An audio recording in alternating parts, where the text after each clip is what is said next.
J'ai dormi 13 heures en 5 jours et aucune sensation de fatigue quand je marchais. J'ai pas eu la sensation de devoir dormir plus que ça. Il faudra s'adapter aux tempêtes, il faudra s'adapter à la neige qui sera peut-être molle à un certain moment, des rivières à traverser parce qu'il y aura pas de glace. Quand je prépare mes affaires et ma nourriture pour ma course, je me prépare pour 6000 calories et l'ingrédient secret c'est une plaquette de beurre. Que tu manges comme ça ou que je mange comme ça, ouais. Ah ouais. C'est clair, net, je voulais battre Guillaume, c'est évident. Quand j'ai dû prendre la décision, c'était dur. J'ai pleuré quasiment toutes les larmes de mon corps, je pense. On nous laisse traverser une rivière avec de l'eau jusqu'à la taille, comme à la Spine Race, avec un torrent énorme. C'est des Oh, trucs gelé, soit dit en passant. gelés, ouais, avec de la neige partout, j'ai adoré ça. Au départ du Yukon Arctic Ultra, il y avait cette année 2 favoris. Thierry Corbarieux, 56 ans, vainqueur en 2019 dans le Grand Nord canadien, et Guillaume Grima, 27 ans, deuxième du 650 km en 2025, devant Mathieu Blanchard. Ils étaient donc très ambitieux tous les deux, mais ça ne s'est pas passé comme prévu. Thierry Corbarieux, qui a gagné les courses polaires de référence, a contre toute attente abandonné après seulement 75 km. Quant à Guillaume Grima, il a mené la course pendant 450 km avant de rendre son dossard à cause de ses pieds ravagés par l'humidité. On raconte souvent les grandes victoires, mais à Distance Plus, on a eu envie de vous raconter 2 grands abandons. Voici l'interview croisée de Thierry Corbarieux et Guillaume Grima. Ce premier épisode des ITVD+, est présenté par Simalp, qui équipe et soutient les athlètes comme Thierry et Guillaume dans la pratique des sports de montagne. Salut Thierry. Salut Nicolas. Et salut Guillaume. Salut Nicolas. Je suis ravi de vous réunir tous les deux. Alors vous êtes 2 athlètes Simalp. Vous êtes d'un côté le petit jeune avec déjà une belle expérience, mais quand même le petit jeune. De l'autre, l'aventurier avec un passif monstrueux. Beaucoup de choses à apprendre de vous deux, assurément. On va évidemment parler de la Yukon Arctic Ultra, mais avant ça, j'aimerais vous poser une question à tous les deux. Quel aventurier êtes-vous fondamentalement? Je vais commencer évidemment par toi, Thierry. C'est un peu difficile de se décrire. J'aime pas déjà parler de moi, c'est compliqué, mais moi je pourrais me décrire par un passionné des grands espaces, être à l'extérieur pendant plusieurs jours, voire plusieurs semaines, sur des courses, puisqu'on a quand même un dossard malgré tout. On peut nous traiter aussi d'aventurier ou de trailer, on ne sait pas. On en parlera certainement, mais moi je dis c'est un mix entre les deux, mais on a quand même un dossard, donc on est là pour une course. Donc on est des compétiteurs, on essaie de faire le mieux possible dans un temps imparti. Donc moi je me décris plutôt comme un passionné donc de ces grands espaces. Plus c'est long, plus j'adore. Plus les difficultés sont importantes, plus je dois me préparer en conséquence, et c'est ça qui me passionne dans tout ce que je prépare, que ce soit dans le chaud au début, dans le froid maintenant ou dans les montagnes. C'est la même chose, il faut être précis dans toute sa préparation, être à l'écoute aussi de l'expérience des autres. Et c'est ce mix entre l'expérience et l'aide qu'on peut avoir autour qui me fait aussi avancer, qui me motive dans tout ce que je peux faire. Est-ce que tu te considères comme un athlète de haut niveau? Pas du tout. Alors là, j'ai jamais dit que j'étais un athlète de haut niveau. Je le pense vraiment pas. Je m'estime être un athlète parce que je me prépare tous les jours et je fais ce qu'il faut pour être prêt sur les aventures ou les trails que je prépare. Mais je me considère vraiment pas comme un athlète de haut niveau. Non, c'est souvent la passion qui emporte sur le côté physique, et c'est pour ça qu'on dit souvent qu'il y a le mental qui prend un peu le dessus. Et chez moi, c'est peut-être la caractéristique première, c'est que c'est là où souvent on va s'arrêter, même si dernièrement c'était pas le cas, mais là où on doit ça, ouais, donc là où on doit s'arrêter, moi j'ai toujours envie de continuer, donc non, pas du tout athlète de haut niveau, non. Guillaume, toi, quel aventurier es-tu aujourd'hui? Alors je pense que je suis encore un aventurier qui se découvre petit à petit. Moi je suis encore assez jeune. Jusqu'à présent, j'ai surtout fait du trail et de l'ultra trail. Un peu comme Thierry, j'aime bien plus c'est long, plus c'est bon. Mais pareil, ça, je le découvre encore petit à petit. J'ai fait quelques 100 miles en trail. La Yukon Arctic Ultra l'année dernière et cette année, pour l'instant, ça a été mes deux seules, mes deux seules expériences sur du très long, au-delà de 200 kilomètres. Donc voilà, je suis encore en train de découvrir ce milieu-là. Mais dans tous les cas, j'y prends du plaisir et je prends conscience petit à petit que c'est dans ces épreuves-là de plusieurs jours où je m'épanouis de plus en plus et que j'ai envie d'approfondir ce sujet-là. Et de plus en plus aussi, que ce soit à pied ou à vélo. Comme je disais juste tout à l'heure, j'ai fait un voyage à vélo fin d'année dernière sur plusieurs jours. Et je pense que c'est un peu ça aussi l'aventurier, c'est de bouger de différentes façons. Même si certains, bien sûr, le font que d'une seule façon, mais me dire que petit à petit, je peux commencer à combiner plusieurs sports ou plusieurs activités dans une seule expédition, c'est quelque chose qui m'attire de plus en plus, ouais. Donc D'ailleurs, voilà, quand on parle de raid aventure, en fait, c'est du raid multisport. C'est vrai que l'aventure est souvent associée pas à un seul sport ou à une seule activité, mais à plusieurs. Comment tout a commencé pour toi d'abord, Guillaume? C'est quoi le truc qui t'a lancé dans le plus grand que l'ultra trail, puisque c'est ce que tu faisais à ce moment-là? C'est quoi, ça a été quoi le déclencheur? Ça a été quoi la motivation? c'est assez récent, je dirais. Je veux dire, c'est pas depuis. Je peux pas dire que depuis toujours j'ai envie de ça.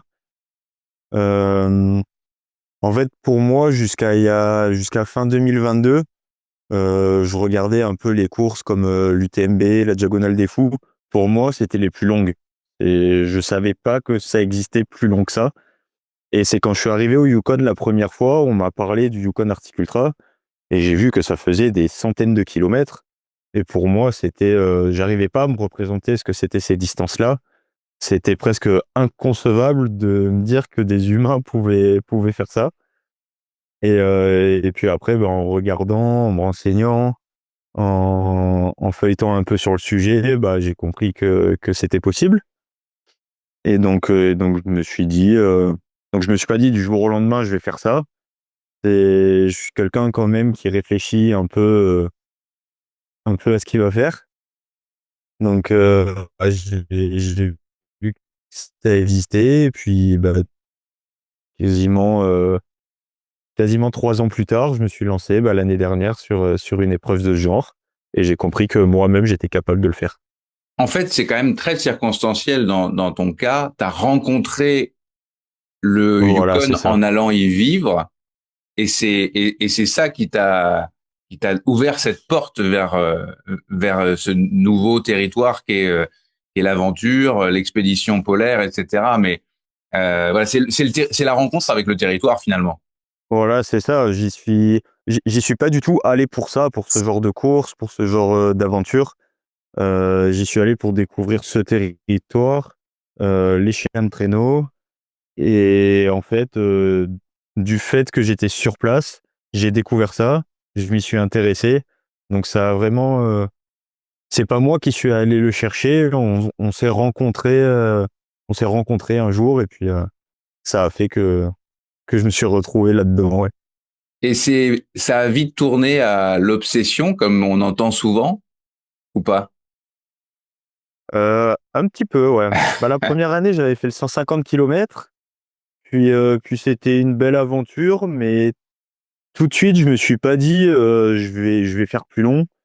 Mais dès l'hiver d'après, par contre, donc j'étais plus au Yukon, je pensais à cette aventure que j'avais fait l'hiver d'avant, et je me suis dit, ouais, j'aimerais quand même y retourner, refaire une aventure comme ça, et puis quitte à y retourner, faire plus long. Et donc à partir de ce moment-là, oui, c'est vrai que je pensais à le refaire, et j'attendais avec impatience l'hiver d'après, où je savais que j'allais y retourner, oui. Thierry, toi, ça a commencé comment? C'est il y a longtemps, mais ça a Ah, quoi, commencé comment? Est-ce que ça a été une rencontre aussi ou une... une circonstance qui fait que tu as mis le doigt, enfin le pied en l'occurrence plutôt dans l'aventure? J'étais boulimique très rapidement. Là où on commence sur un 10 km, moi j'ai commencé directement par un marathon et après je suis allé directement après quelques marathons sur le marathon des sables. Là, ça a été une révélation pour moi, me trouver au milieu du désert avec un sac à dos pour plusieurs jours. Ça m'a fait découvrir. Après, j'ai fait presque tous les déserts qui existent sur la planète. Toutes les courses qui existaient, je voulais les faire. Plus les longues, plus ça m'intéressait. Donc j'étais vraiment boulimique très rapidement pour aller jusqu'à 1000 km dans le désert. Donc j'ai fait vraiment des très longues distances. Et ensuite, j'avais envie de me découvrir. J'avais de très bons résultats, mais je voulais pas me contenter de ça. Ce qui m'animait moi, c'était de me découvrir et vérifier que j'étais capable de faire des choses différentes et toujours me mettre dans les difficultés.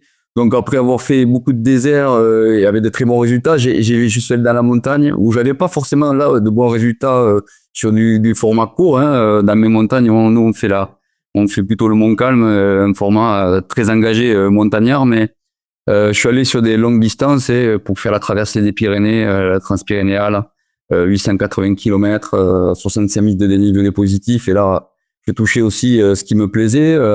Et puis après ça, j'ai voulu aussi me mettre dans des univers différents. Et après avoir fait la Spine Race, j'étais le premier Français à faire la Spine Race. Et Ouais, c'est vrai. et je rencontre un journaliste là-bas juste après avoir fini. Il me dit Thierry, maintenant t'es prêt. Je dis t'es prêt pourquoi? T'es prêt pour le Yukon Arctic Ultra? Et alors je connaissais, ça faisait longtemps que je suivais. Je dis mais tu es fou, je suis pas capable de faire ce genre de choses. Mais bon, il en fallait pas plus pour animer ma curiosité et je suis allé très vite là-dessus. Je me suis préparé pendant 2 ans et voilà. Donc j'aime bien ces challenges et me mettre en difficulté, voir jusqu'à où je suis capable d'aller dans tout ce que je fais. Tu as déjà parlé plusieurs fois en quelques minutes de être dans le dur, être dans la difficulté. Et c'est intéressant parce que tu dis aussi que tu es allé très vite, mais juste après, là, tu viens de dire, je me suis préparé pendant 2 ans. C'est long, 2 ans. C'est pas si vite que ça. Et c'est une vraie question, c'est-à-dire, est-ce que, là, par exemple, tu es face à Guillaume qui vient de découvrir une aventure qui est certainement uniquement au début. Il est certainement uniquement au début de son aventure. Je me souviens l'année dernière, Guillaume, quand on s'était parlé, tu visais déjà un peu comme Thierry, des aventures polaires au-delà de 1000 kilomètres, etc., d'y aller progressivement. Mais qu'est-ce qui, Thierry, enfin, quand tu dis que tu as été boulimique au départ, j'essaye de te remettre à cette époque-là. Tu te lances à corps perdu et avec cette envie d'aller sur le coup très vite, de tout de suite aller faire ces aventures, peut-être même sans te préparer assez. Justement, hein, c'est vrai que c'est assez paradoxal. Je dis, je suis boulimique, je veux y aller, dans l'engagement, mais par contre, dans la préparation, je suis très méticuleux. On parle de 2 ans de préparation, mais ça m'arrive très souvent de mettre 2 ans pour me préparer sur quelque chose de majeur pour moi. Il y a des courses qui sont des courses de préparation. En l'occurrence, pour le Yukon, c'était la Rovaniemi, qui était une course de 540 km où j'avais pris énormément de matériel un an avant le Yukon, mais l'objectif, il était le Yukon. La Rovaniemi, c'était juste pour me tester, pour vérifier, pour tester tout le matériel. J'avais fait vraiment des gros changements. Le résultat, même si j'ai fait 4e, c'était pas le plus important pour moi. C'était vraiment de tester. Je suis très, très méticuleux dans tout ce que je fais. Je vérifie tous les paramètres. Et justement, à ce sujet, à l'occasion de cette rencontre avec Guillaume sur Whitehorse, j'ai essayé de lui donner quelques infos pour ses futures aventures. Et je sais qu'on va beaucoup en discuter pendant ces années qui vont arriver. Tous les projets qu'il a, c'est des projets que j'ai fait. Donc, si je peux l'aider à ma modeste échelle, je ne détiens pas la vérité sur tout. Il faut qu'il fasse ses propres analyses. Ça sera toujours le maître mot. Écoute, mais surtout, fais tes propres choix parce que c'est toi qui les assumeras quand tu seras dans les difficultés sur le terrain. Donc, ça, c'est très important. Et je prends un exemple. Moi, quand je m'étais préparé pour le Yukon, j'avais envoyé, alors il n'y avait pas de Français qui pouvaient me donner des éléments, donc j'avais envoyé des questions à des coureurs un peu partout dans le monde qui étaient dans mon aspiration de résultats. Et je m'étais fait un tableau Excel avec des questions sur l'alimentation, sur comment dormir, quel matériel utiliser. J'avais fait ce tableau Excel et il m'avait donné une somme d'informations, mais à la fin, c'est moi qui ai pris mes propres décisions. Ça, c'est le plus important. Donc, tout ce que je vais pouvoir amener, aider Guillaume pour son futur, c'est intéressant pour lui. Ça va lui ouvrir les... Mais c'est lui qui doit prendre ses propres décisions. Et c'est ça qui vient dans ces courses-là, c'est que on doit suivre un peu ses choix et on est trop encadré, je trouve, dans des courses un peu format français. On attend trop de l'organisateur.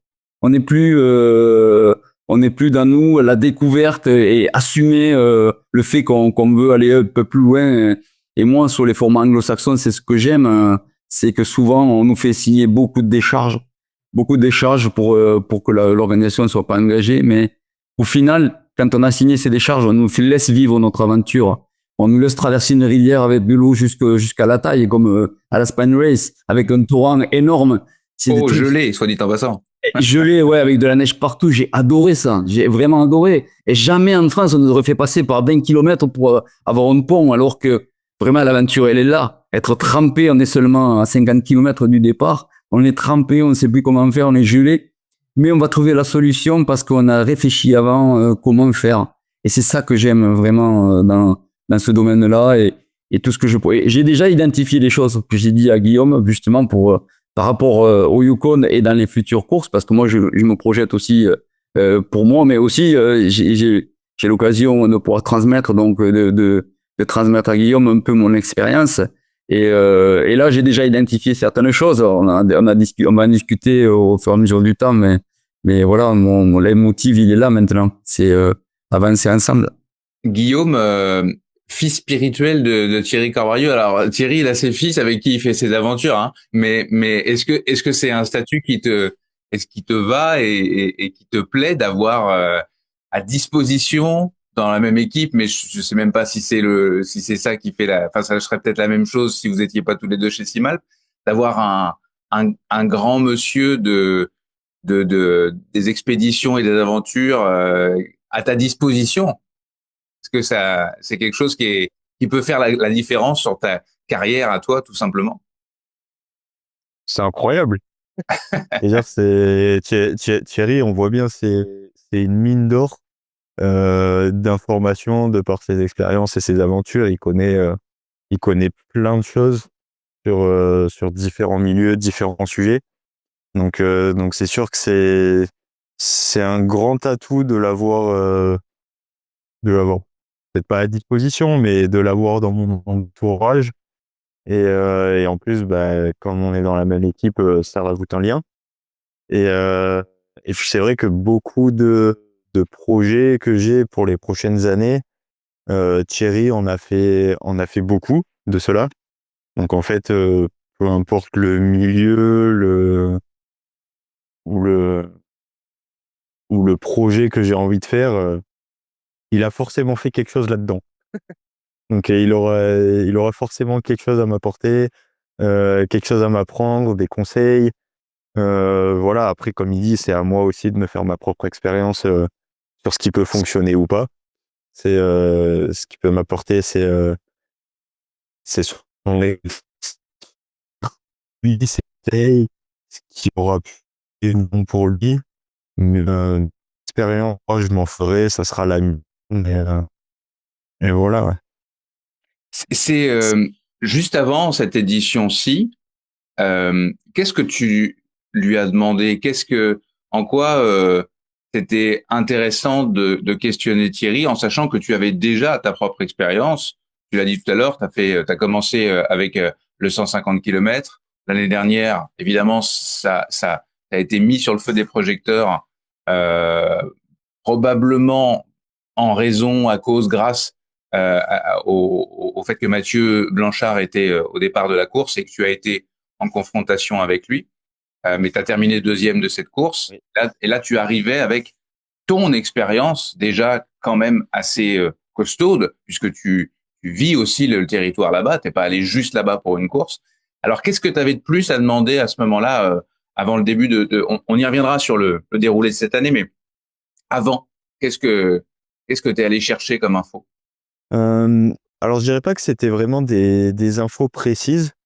C'est vrai que comme je l'avais fait l'année dernière, que je connaissais déjà le parcours, je savais à quoi m'attendre. Je suis arrivé au départ de cette Yukon pas confiant, mais avec de la confiance. Et donc après, avec Thierry, on s'est rencontrés, on a discuté, c'était très naturel. Et en fait, dans nos discussions, comme je dis, naturellement, on a discuté beaucoup matériel. Thierry m'a montré son équipement à lui, les différences avec mon équipement à moi, en me disant, par exemple, oui, voilà, ces raquettes-là, je les ai utilisées, mais regarde, moi, j'ai celles-là. Je sais qu'elles sont un peu mieux de ce côté-là. Voilà, puis sur d'autres équipements, moi, j'ai un sac comme ça, un réchaud comme ça. Voilà, on a vu un peu les différents matériels. Au niveau nutritionnel aussi, il m'a expliqué comment lui fonctionnait. Et voilà, ça après, c'est des trucs très personnels. Je pense que chacun, c'est comme sur un UTMB, chacun a sa stratégie nutritionnelle. Mais c'est toujours bien de savoir que la façon, par exemple, dont moi je vais le faire, c'est pas la seule qui existe.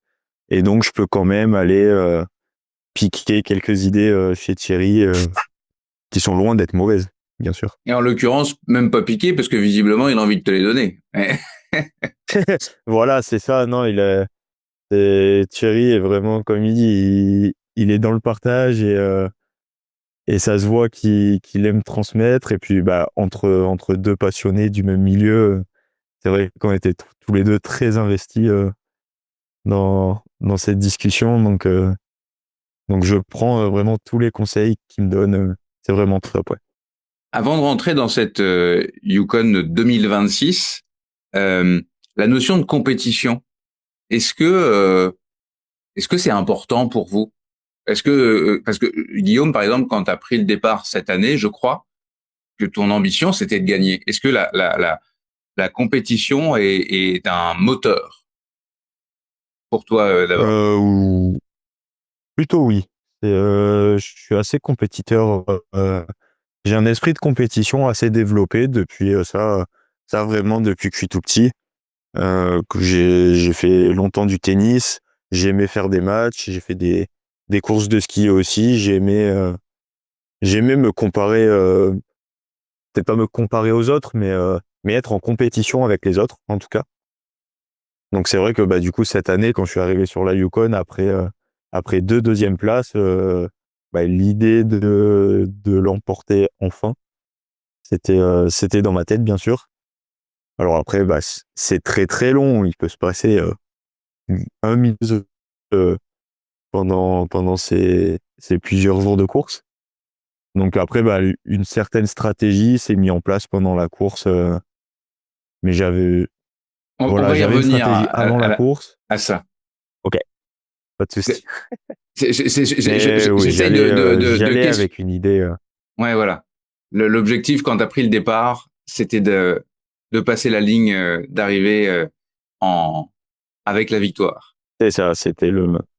Toi, Thierry, cette année par exemple, mais d'une manière générale, est-ce que la compétition, donc comme l'a expliqué Guillaume, en comparaison avec les autres, c'est ça, hein, une compétition. Est-ce que c'est un moteur pour toi? Bon, déjà, c'est surtout, je suis en compétition face à moi-même. Ça, c'est vraiment le plus important.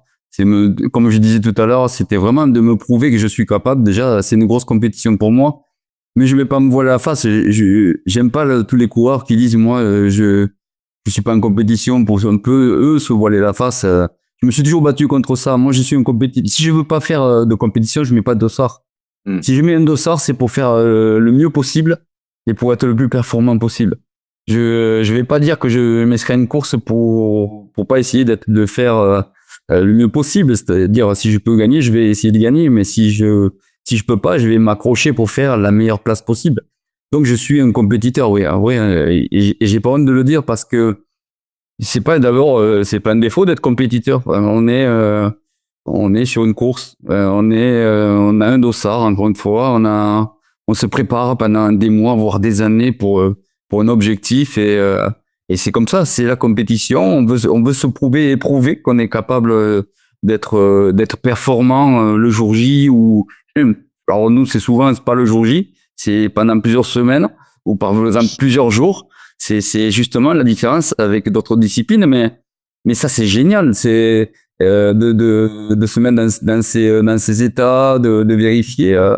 Moi, je me suis jamais voilé la face là-dessus. Je suis un compétiteur et je le resterai jusqu'au bout. Effectivement que maintenant, à mon âge, les ambitions, elles ont beau être là, le physique par moment, il suit un peu moins, mais malgré tout, je fais tout ce que je peux pour justement compenser souvent et jouer avec l'expérience, jouer avec tout ce que je peux avoir comme atout pour justement être performant. Voilà, oui, c'est important pour moi la compétition. Guillaume a pris le départ en voulant gagner cette année.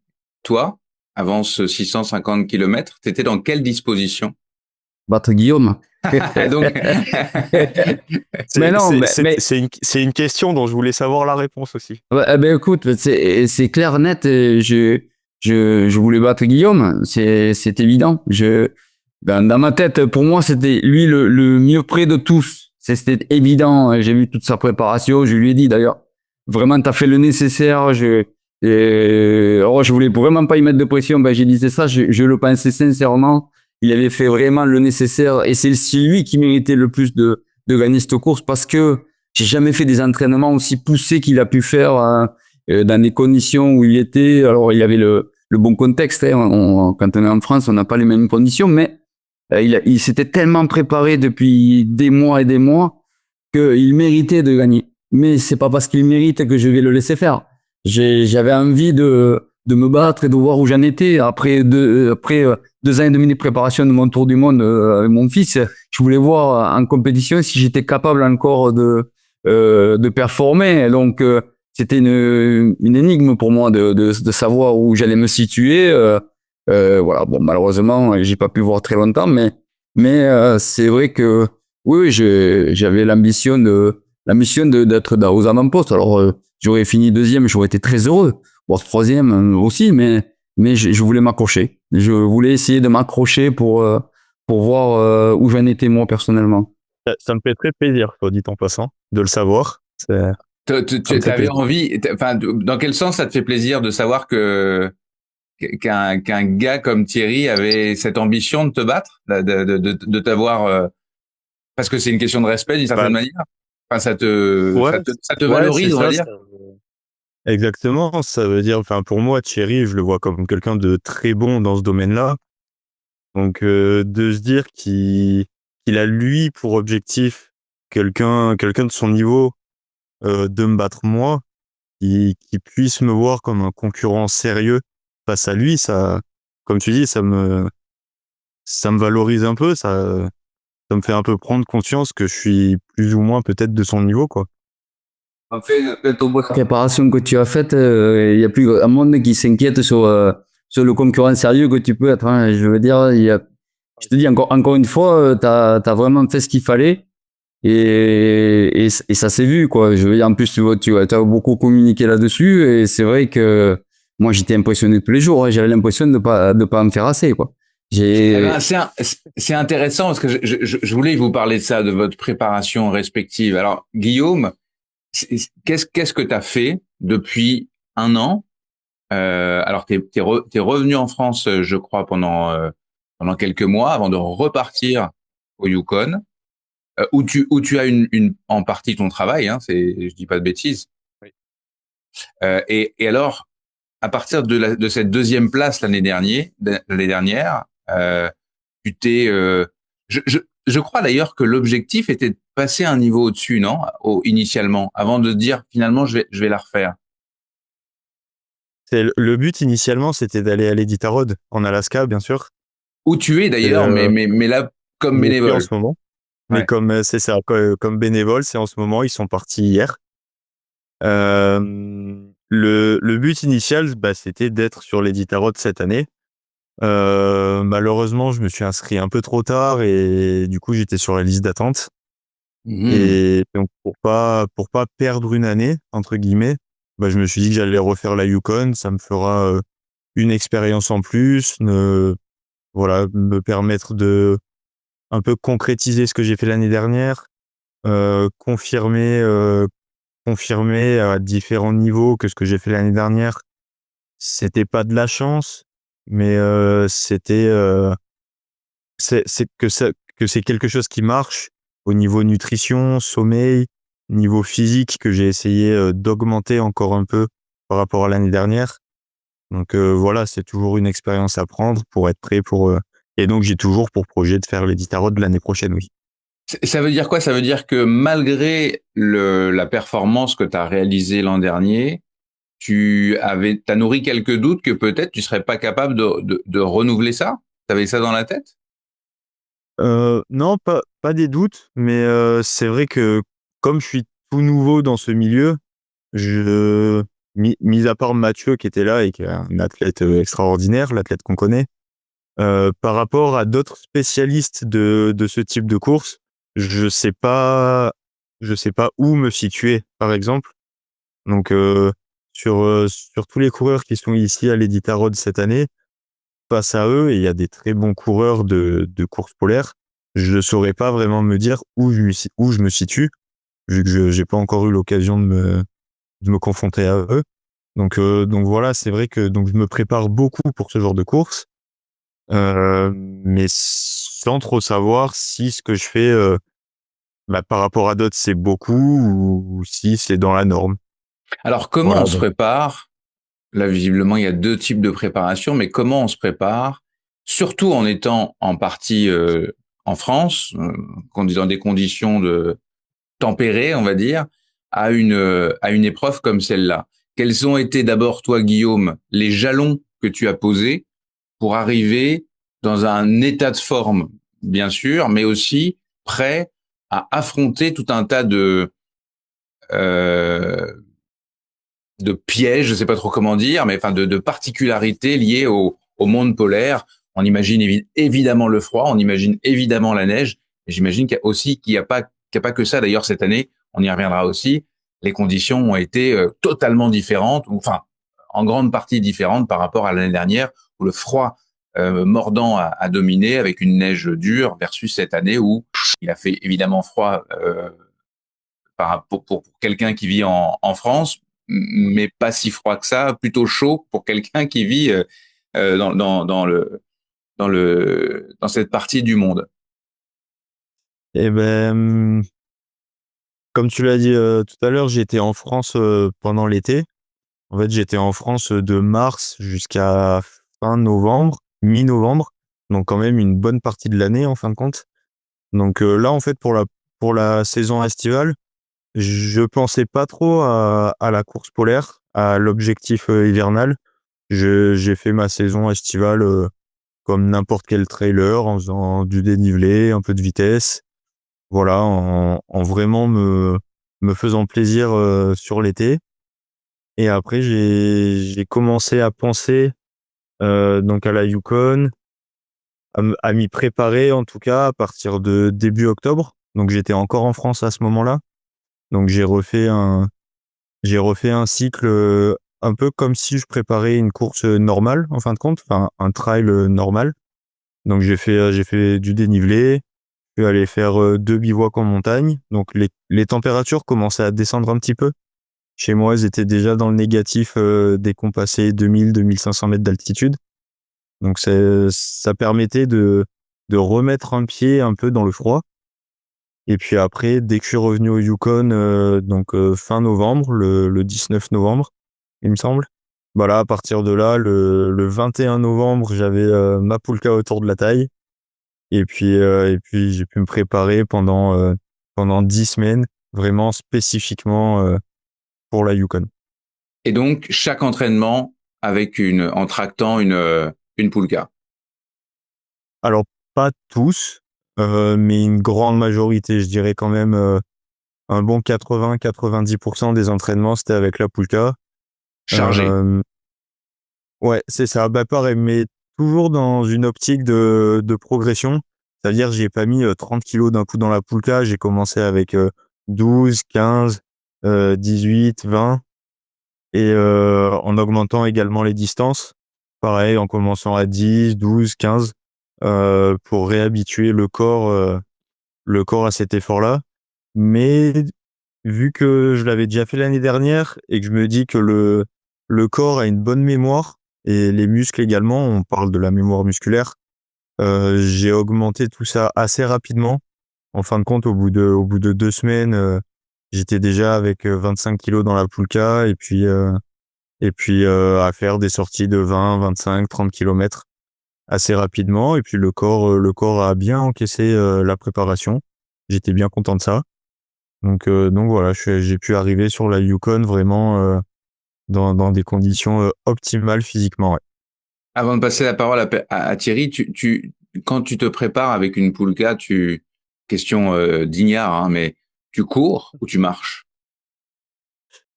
Je dirais que ça se rapproche un peu du trail en fait. Dans les descentes et sur le plat, je cours. Et puis si ça monte un petit peu, on arrive toujours à trottiner. Après, si ça monte pour de vrai, voilà, là c'est de la marche et puis de la marche bâton. Après il y a aussi la qualité de la neige, la dureté de la neige qui va beaucoup jouer là-dessus. Je veux dire, on peut avec une belle neige, on peut courir en montée et avec une mauvaise neige, bah, en fin de compte, même sur un plat descendant, on va marcher, que ça sera vraiment trop mou et on va dépenser plus d'énergie que ce qu'on va gagner en vitesse. Le ratio est plus vraiment rentable, quoi. En termes de température, à quel moment est-ce qu'il y a un espèce de passage du dur au mou où tu sais que à telle température, ce sera jamais dur? En tout cas pour courir. Heu, je pense que plus que la température, il y a l'humidité qui va jouer, Mhm.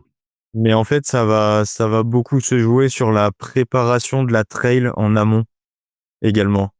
Par exemple, moi où j'habite, où on court avec les chiens de traîneau, bah, la trail qu'on utilise est beaucoup travaillée parce qu'on va passer beaucoup de fois dessus et en fait, là, même si les températures remontent à -5, 0, ça va toujours rester assez dur.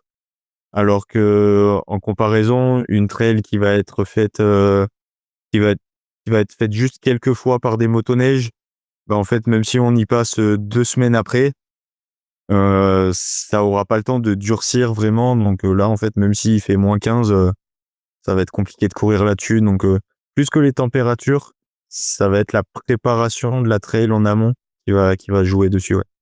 -15 pour nos auditeurs, -15, Voilà, c'est chaud, -15, hein, c'est chaud. ouais, C'est pas du grand froid, -15. ouais. Un Euh, -15 sec, ça fait du 5 en France, quoi. ok.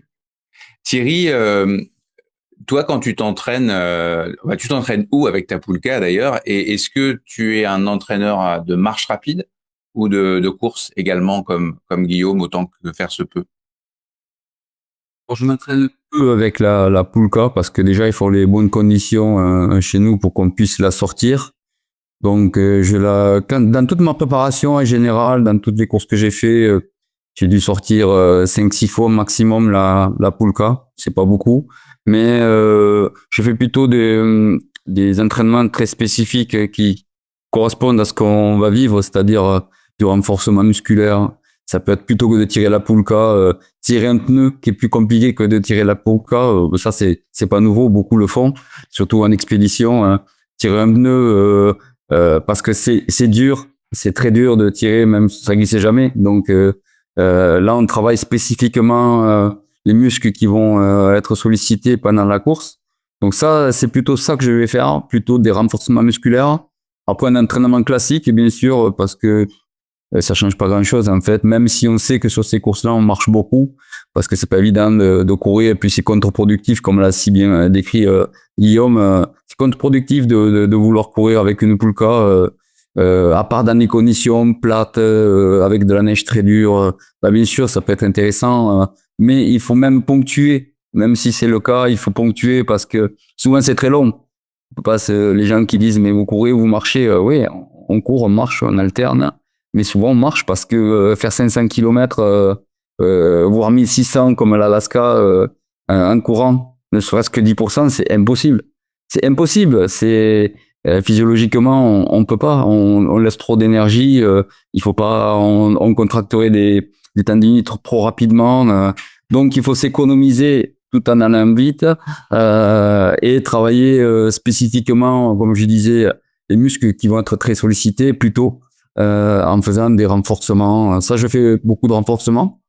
Et puis, j'essaye de mettre du volume. Alors, mais cette année, elle était un peu tronquée parce que à mon retour du Tour du Monde, j'ai eu des sollicitations, j'ai eu pas mal de choses à faire et des interventions sur des conférences. Et donc, j'étais moins assidu, je dirais, sur l'entraînement. Mais ça justifie pas tout. Hein. C'est juste que voilà, cette année était plutôt particulière, je dirais, pour moi, dans la mesure où j'ai pas fait peut-être l'entraînement que j'ai eu fait sur d'autres courses.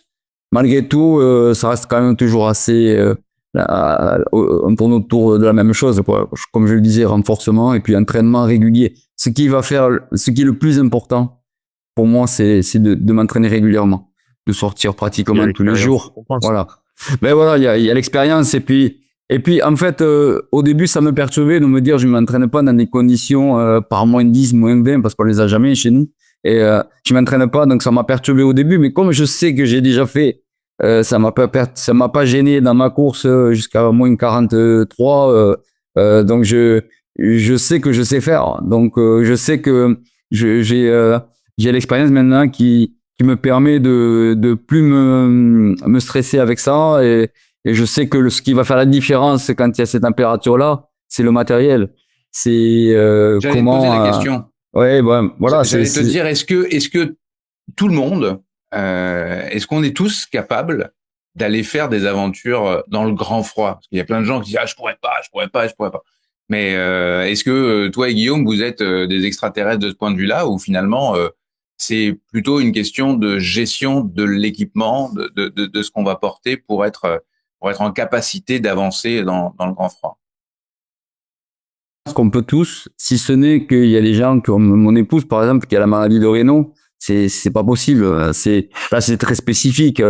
Mais malgré tout, si on a le bon équipement, si on s'entraîne pour justement être efficace dans la transition de cet équipement, qu'on fait attention à tous les paramètres qui tournent autour de ça, effectivement, on n'a pas de soucis. Il n'y a pas de soucis. Pour moi, je pense que tout le monde peut faire ce genre de course, mais bien sûr, ça fait peur parce que en fait, la difficulté, c'est plutôt quand on va être dans des mauvaises conditions où justement il va falloir prendre des bonnes décisions.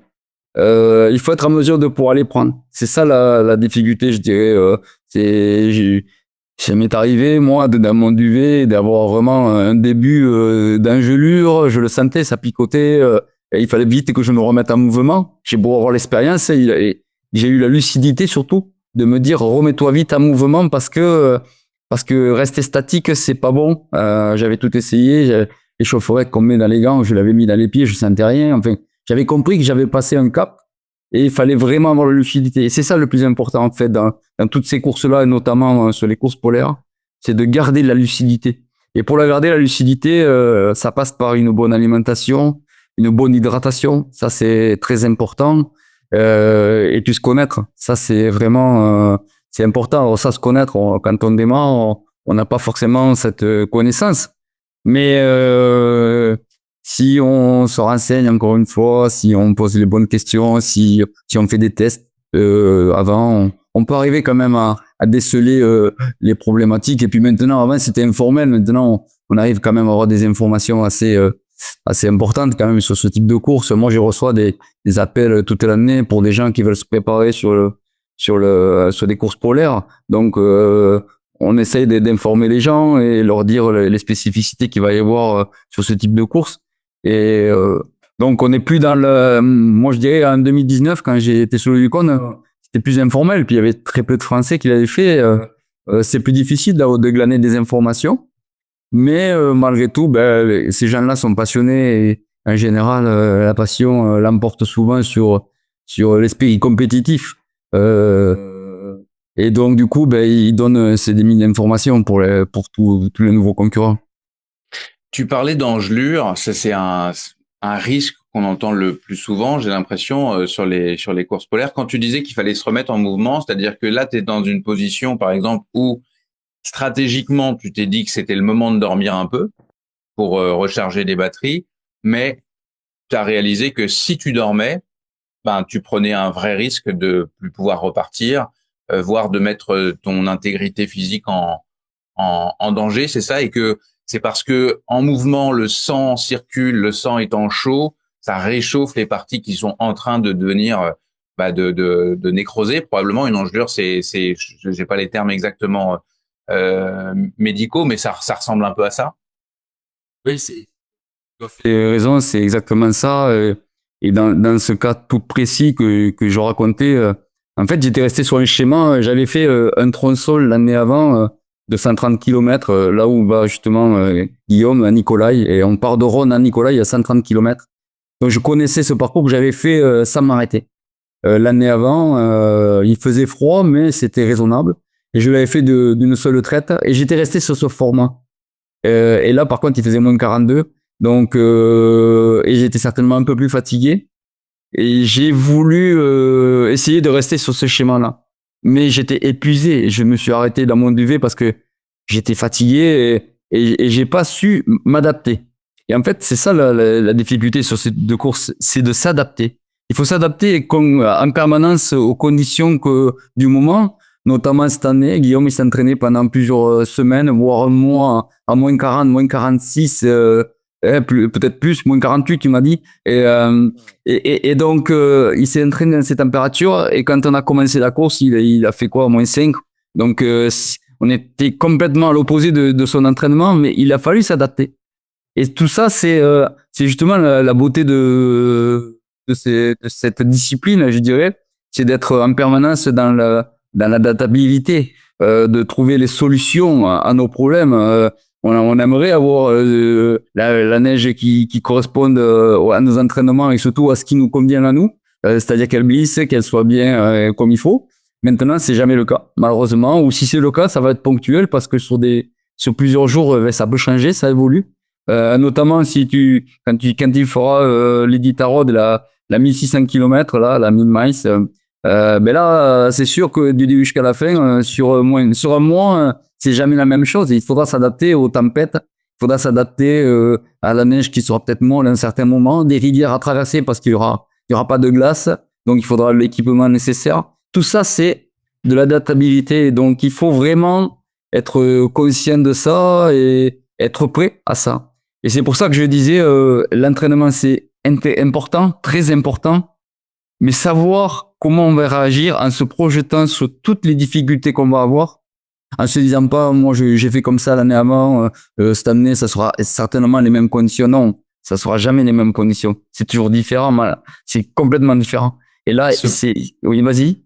Non, excuse-moi de te couper. Oui. Non, mais se préparer finalement, c'est aussi essayer de tout anticiper, les risques, toutes les situations dans lesquelles on peut se retrouver. Guillaume, est-ce que tu avais imaginé cette année te retrouver dans une condition où il faisait trop chaud et que tes pieds tu vas nous expliquer un peu ce qui s'est passé avec tes pieds, mais c'est grosso modo l'humidité, les frictions à l'intérieur du pied qui t'ont à toi, mais on a vu que d'autres participants aussi ont souffert de ça.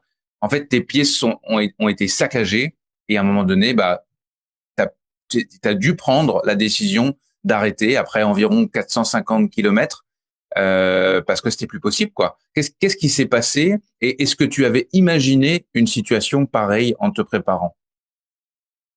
Non, c'est vrai que j'avais pas vraiment imaginé que ce serait à ce point-là chaud et humide.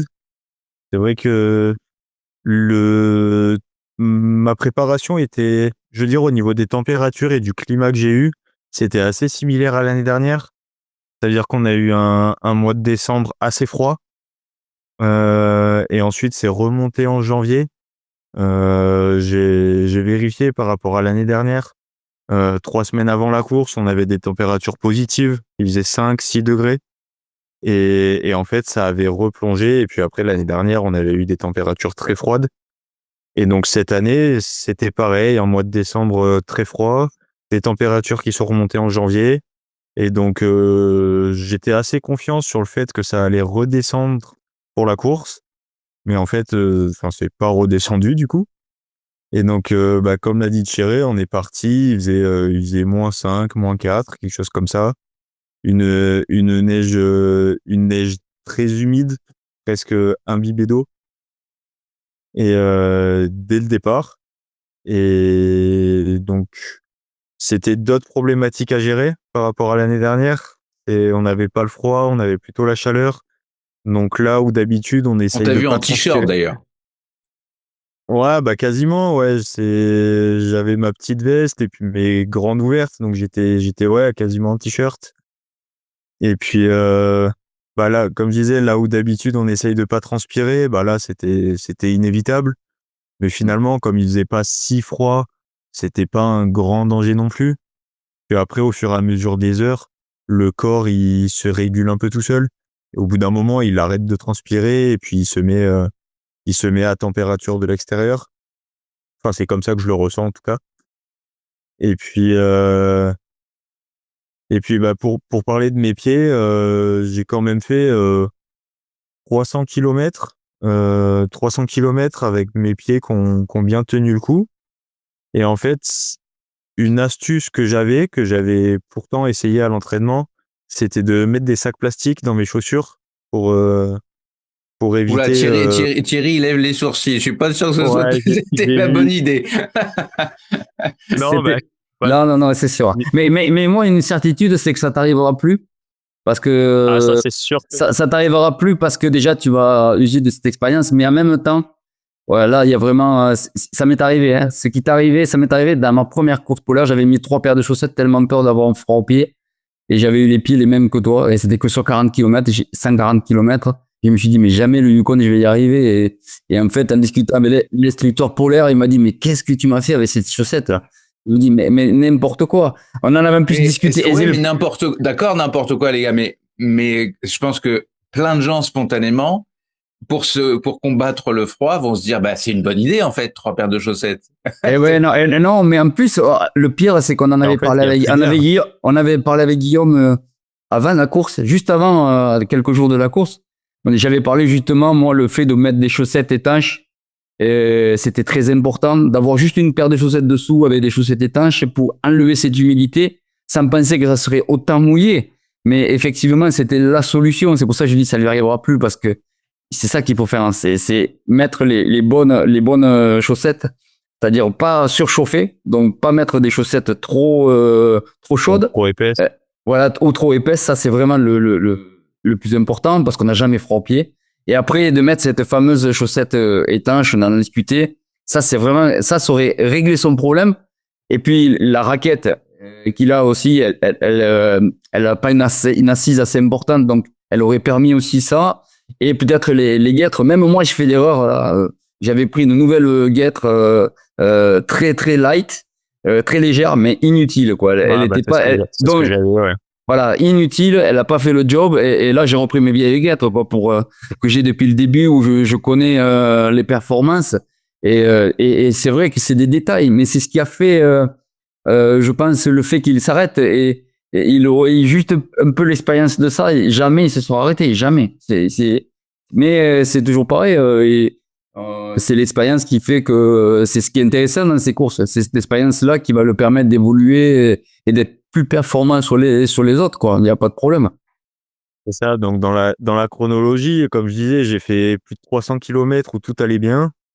Et puis arrivé au ravitaillement au checkpoint de Faro, là j'ai senti que mes pieds, il commençait à se passer quelque chose.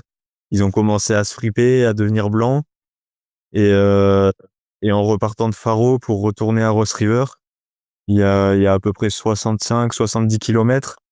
Et sur les 20 derniers, ça me brûlait dans les chaussures. C'est c'est comme si j'avais senti le point de non-retour, en fait. J'ai senti que ça avait tourné dans les chaussures. Et en arrivant à Ross River, en fait, j'avais juste mes yeux pour contempler les dégâts qui étaient déjà trop tard. Donc vraiment, vraiment très très fripé, tout blanc, ça brûlait, des ampoules également, alors que j'en ai très très rarement. Et donc j'ai pas pris la décision d'abandonner tout de suite. Je suis quand même allé me reposer 1 heure en laissant sécher mes pieds, voir, je sais pas si ça aurait pu faire une différence, mais bon, c'était déjà, ils étaient déjà très attaqués. Donc j'ai essayé de trouver des solutions pour, peut-être repartir seulement avec mes surchaussures. Mais bon, ça aurait pas fonctionné, pas pour le nombre de kilomètres qui me restait encore, il en restait plus de 200. Donc j'avais une paire de chaussures sèches à ce moment-là, une deuxième paire, et en fait, ma paire de chaussures, elle a 2 pointures au-dessus, et même avec ça, quand j'ai mis mes pieds dedans, je rentrais pas en fait. Mes pieds avaient gonflé, ça avait fait des œdèmes, et donc du coup, enfin, je rentrais plus dans les chaussures. Donc là, j'ai compris que c'était la fin, que j'étais contraint à m'arrêter, quoi. En étant en tête, ça doit être insupportable Ouais, c'est mentalement ça. de réaliser ça. Mentalement, c'était dur, ouais, parce que bah, ça faisait 430 kilomètres que je me tirais un peu la bourre avec Paul, du coup, qui était derrière moi. On, on jouait au chat et à la souris. Quand j'arrivais à un checkpoint, la première chose que je demandais, c'était où il était. Et à chaque Mhm. fois, il était à 2, 3, 5 kilomètres derrière. Donc, j'essayais de faire des ravitaillements un peu express. Et puis de repartir avant que lui arrive au checkpoint pour lui mettre une certaine pression aussi. Et en fait, de checkpoint en checkpoint, il était toujours à la même distance derrière. Donc, je pense que entre guillemets, il me courait vraiment après, quoi. Et en Même fait, pour en nous, arrivant à de Roissy, loin, de très loin, c'était excitant ouais, parce que bien ça, sûr. vous lâchiez pas, quoi. C'était sur une course aussi longue, tout semblait pouvoir se. D'ailleurs, c'est ce qui s'est passé. Tout pensait pouvoir se passer et ça s'est Et, passé. et, Ouais. euh, et en fait, en arrivant à Ross River, bah, c'était le premier checkpoint où j'ai réussi à faire un peu l'écart. Quand je suis arrivé, il était encore à 12-13 kilomètres. Donc ça faisait 3 petites heures environ. Donc c'était la première fois de la course où j'avais une petite marge, on va dire. Donc voilà, je me suis dit, je peux prendre au moins 2 heures, 2 heures et demie pour essayer de m'occuper de mes pieds. Mais Mais bon, en c'était fait, trop tard. j'aurais pu rester 24 heures au checkpoint. Ça aurait pas fait de différence, quoi. Donc en fait, même si j'avais la marge d'attendre 48 heures, bon bah ça aurait pas été judicieux de continuer et de forcer pour m'abîmer encore plus, quoi. Oui, parce Avec que le toi, recul, ouais, Thierry, tiens, ouais, avec le ouais, bah, recul, qu'est-ce qu'il aurait fallu faire? Est-ce que bah, tu parlais d'adaptation tout à l'heure? À quel moment, par exemple, Guillaume aurait dû se dire, mes pieds vont se dégrader fatalement, il faut que je change quelque chose. Qu'est-ce qu'il aurait dû faire selon toi? la difficulté, c'est que il regardait peut-être trop la course à ce moment-là, donc il regardait un peu moins ses pieds. Et quand il y a de suite un problème où tu sens que les pieds commencent à devenir blancs, que tu as beaucoup d'humidité dedans, il faut se préoccuper plutôt de ça que de la course. Alors c'est facile de le dire, hein, je suis un compétiteur aussi, on est focus, on a envie de toujours avancer parce qu'on se dit ça va tenir. Mais là, ça peut pas tenir parce que c'est après, la phase après, ça aurait été des lésions, ça m'est arrivé. Donc, je peux en parler. C'est des lésions. Moi, ça s'est décroché sur une descente une fois et j'ai la peau qui est revenue en arrière.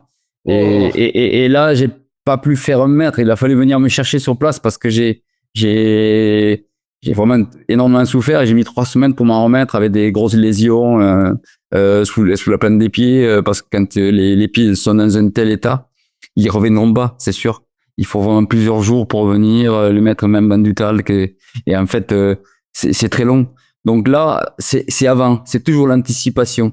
C'est c'est pour ça que je parle de matériel ou de se préparer aux conditions qu'on va avoir.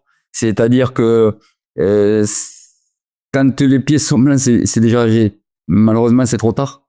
Ils sont déjà dans un état avancé. Et c'est pour ça que j'ai hoché la tête, parce que la poche a fait qu'accentuer ce phénomène, parce qu'on crée de la condensation et déjà que c'est humide, on va en créer encore Eh ben, plus. c'est ça, je l'ai bien senti, ouais, avec la chaussette à l'intérieur du sac plastique. Ça fonctionnait un temps, ça fonctionnait quelques heures, mais une fois que l'humidité était à l'intérieur, ça macérait dans le sac plastique et du coup l'humidité restait quoi. Une fois qu'elle est à l'intérieur, il y avait plus d'évacuation ou il y avait plus d'aération qui se faisait et c'est ça qui m'a causé des problèmes quoi. Derrière, tu as accusé le coup. Moi, j'ai trouvé, on était en lien, on discutait un peu. Tu m'as semblé quand même prendre ça avec philosophie. Est-ce que c'était une posture ou est-ce que ça a été dur d'accepter que de toute façon, tu n'avais pas le choix, il fallait que ça s'arrête alors que voilà, tu menais la course depuis le début, que tu tenais ta victoire et que certainement tu avais cette victoire-là en objectif tout au long de la course. Comment, quand tu décroches, quand t'as pas le choix d'accepter de décrocher, mentalement, émotionnellement, t'es comment? Bah, sur le moment, quand j'ai dû prendre la décision, c'était dur et honnêtement, j'ai pleuré, quasiment toutes les larmes de mon corps, je pense, Hmm. au checkpoint quand j'ai dû prendre la décision. C'était vraiment un moment pas facile. Après, après les 24-48 heures qu'on suivi, même un peu plus, je me dis, en fait, tant que la course n'était pas finie, quand je voyais encore Paul qui était en course et puis, Maxime, Yasmine qui étaient derrière, commencer à regarder les trackers, bah, en me disant que j'y étais quoi, que j'étais là devant et pas que je tenais la victoire, entre mes mains, que c'était fait, mais voilà que je me battais pour mon objectif et qu'il était à portée de main. Voilà, c'était pas facile et après une fois que la course était finie, là j et puis même encore maintenant, je me dis que j'ai pas de regrets, quelquefois on peut toujours se dire: «J'aurais pu pousser encore un peu plus».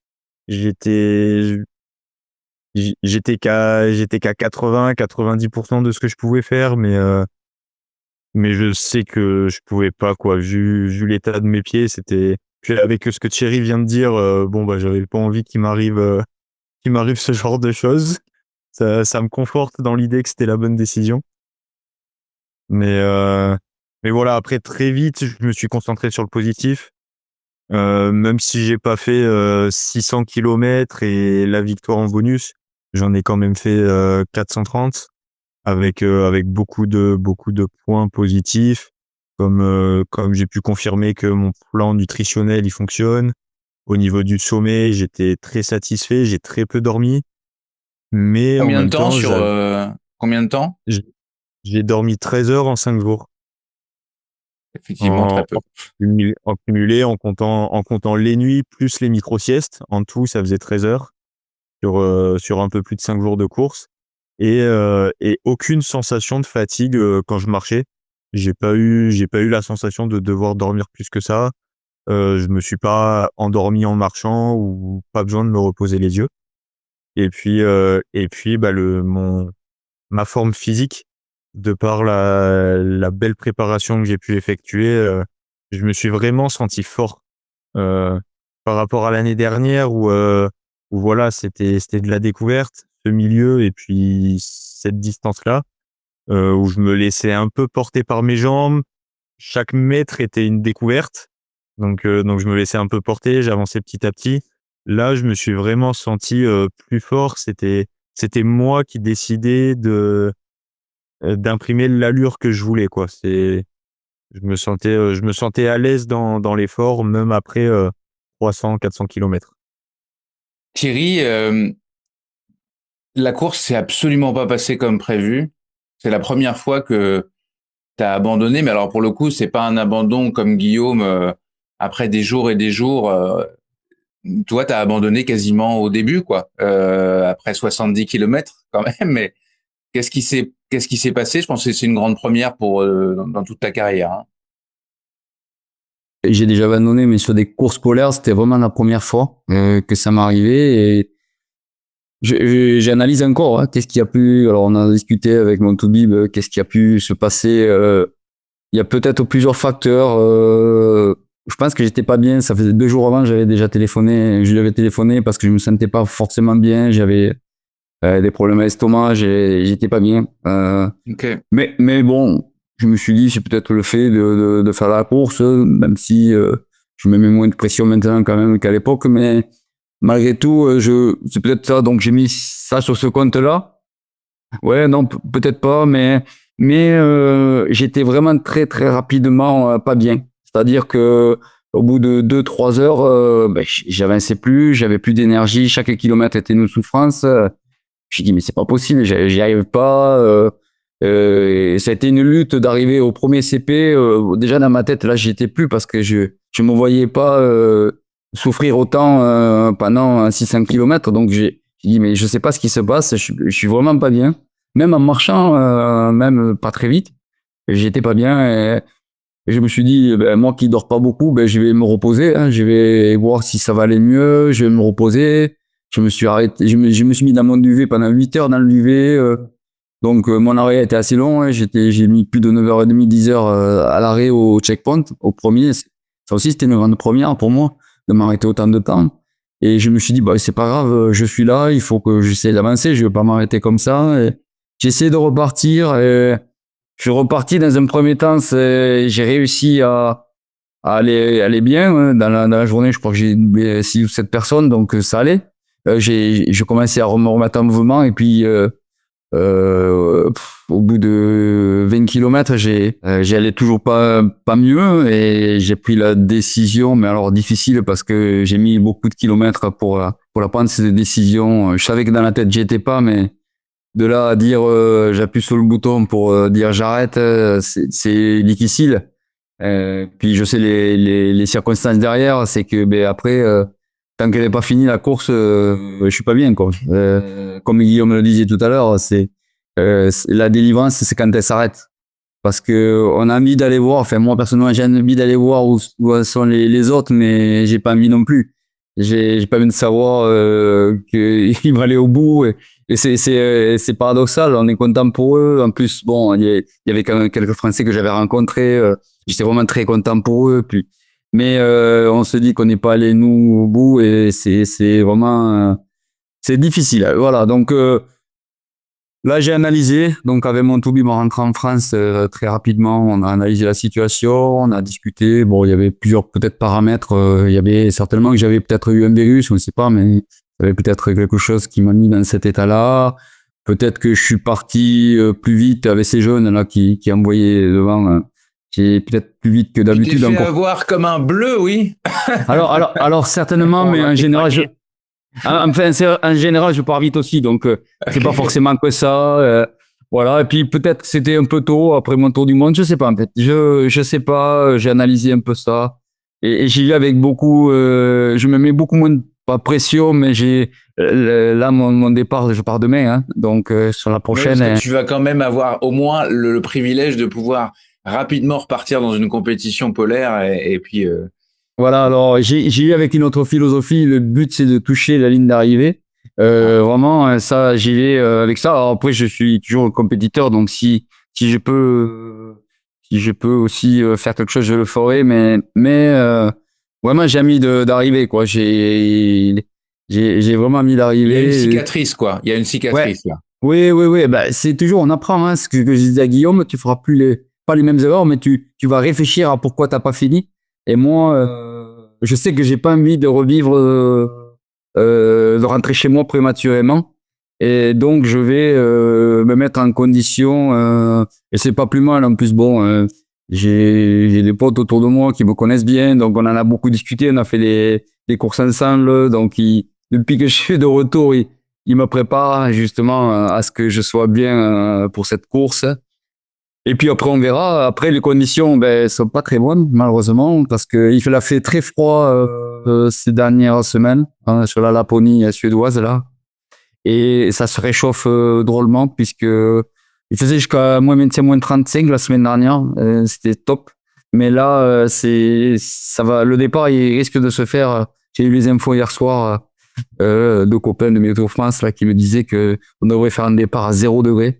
Donc c'est pas Donc très c'est la bon. quasi canicule quoi. Ouais, exactement. Alors, la chance, c'est qu'ils ont beaucoup travaillé apparemment. Les chemins, ce que disait aussi Guillaume tout à l'heure, c'est que si tu as bien travaillé le chemin avant, c'est-à-dire que tu l'as durci, ça peut t'aider dans... Mais bon, comme je l'ai fait il y a 2 ans, là, je l'ai remporté il y a 2 ans, donc je la connais.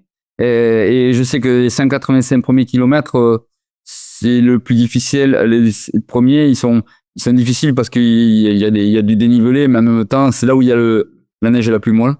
Et donc là, il faut tenir ces 185 premiers kilomètres.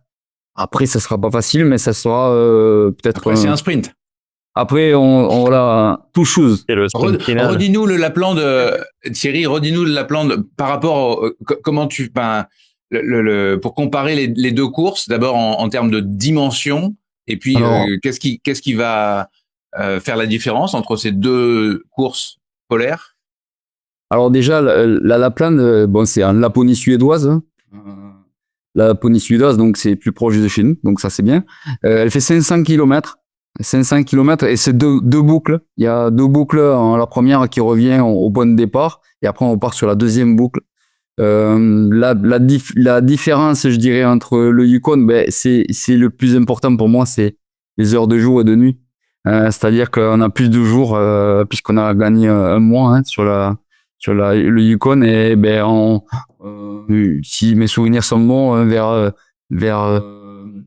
19h, on y voit un peu moins, mais ça laisse quand même, alors que au Yukon, vers 17h, 17h30, et puis le matin, au Yukon, ça se lève pas avant 9h30. Ouais, il y a plus de nuit que de jour. Voilà. Ouais. Et ça, c'est très important parce que c'est la gestion. La nuit, c'est le plus difficile, quoi. Rester la nuit sur le chemin, éveillé, c'est vraiment le plus dur pour moi.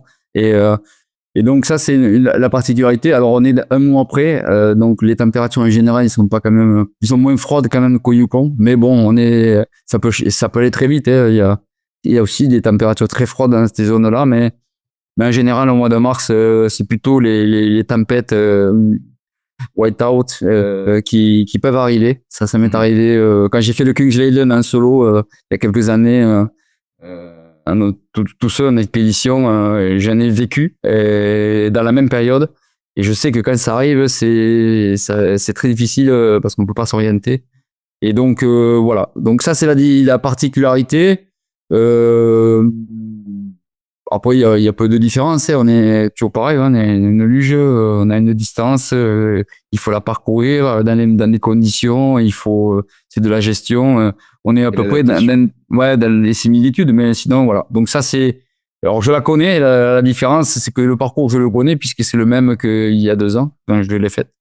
Et donc mais voilà, il n'y a pas de surprise là-dessus. Je sais alors j'ai vu mes temps de passage, je me demande comment j'ai fait, donc j'espère que je vais être aussi rapide. Je signe de suite pour être aussi rapide. Est-ce que c'est pas une erreur ça de déjà te mettre dans dans le non en fait te projeter sur ce que tu avais déjà fait?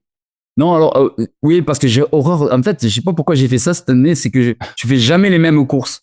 Okay. Et cette année, je vais faire 2 courses que j'ai déjà faites. Donc j'aime bien 2 courses que tu as gagnées déjà. En plus, ouais. Donc c'est pas que je manque de motivation. Bien au contraire, je suis toujours motivé. Mais j'ai pas ce supplément d'âme qui te permet d'aller chercher quelque chose que tu vas découvrir. Un truc qui m'a fait sourire, on se parlait pendant la Yukon, je prenais un peu de tes nouvelles et puis aussi quand Guillaume a abandonné, j'essayais de savoir parce que moi j'étais resté avec pour la petite histoire, j'étais resté avec ton message Guillaume où tu me disais bon bah ça va pas bien, mes pieds sont défoncés, je sais pas ce que je fais, je prends un petit peu de temps pour les soigner et puis je vais peut-être repartir. Et après un grand blanc. Et j'avais vu qu'il y avait eu une publication sur ton compte comme quoi t'abandonnais, mais moi j'avais pas l'info alors que je venais de te parler. J'étais comme perturbé par ça. Le journaliste en moi avait un problème en me disant il y a quelque chose, peut-être qu'il a pas abandonné. J'avais même contacté Thierry à ce propos.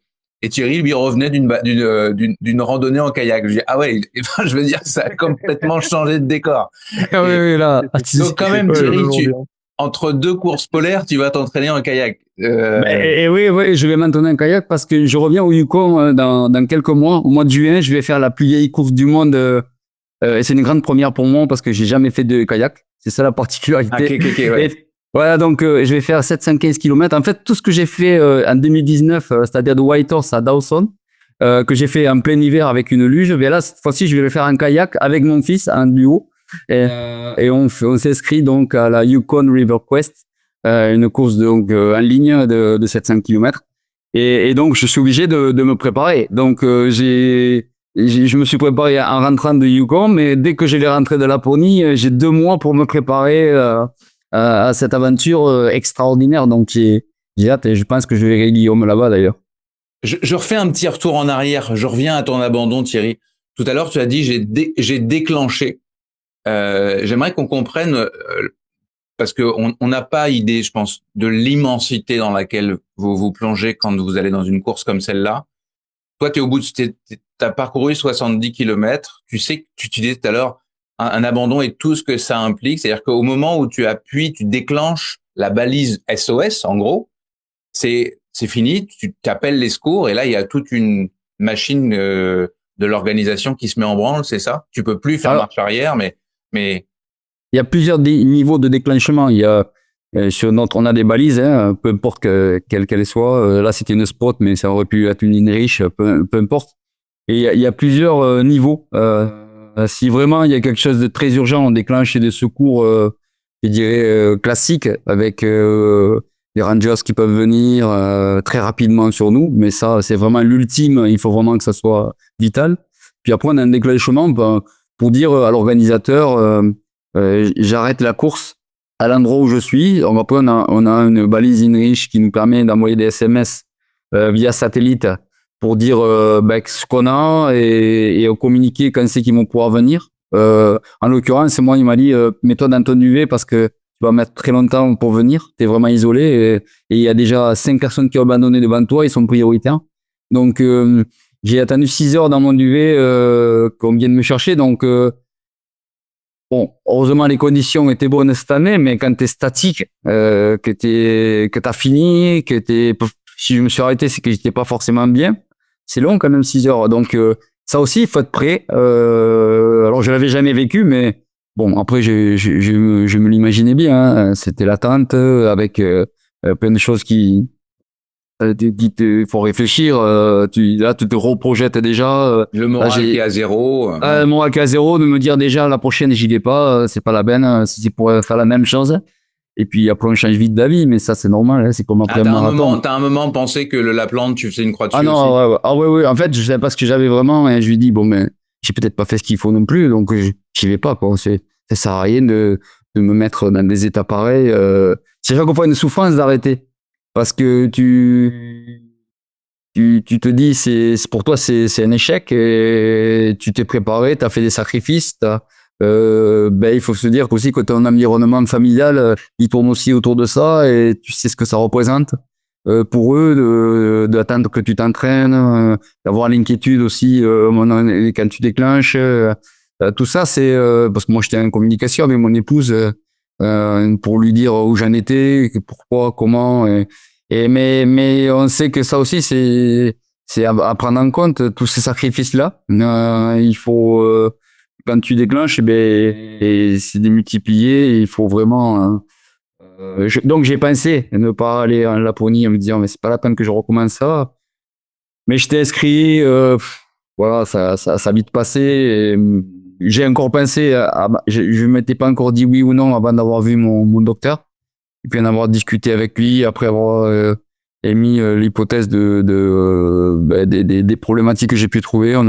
On a décidé ensemble que je pouvais y revenir, il n'y a pas de problème. Okay. Donc il n'y a rien de grave dans ce Non, il n'y a rien de grave. C'est peut-être une somme de choses qui ont fait que ce moment-là, j'étais pas bien.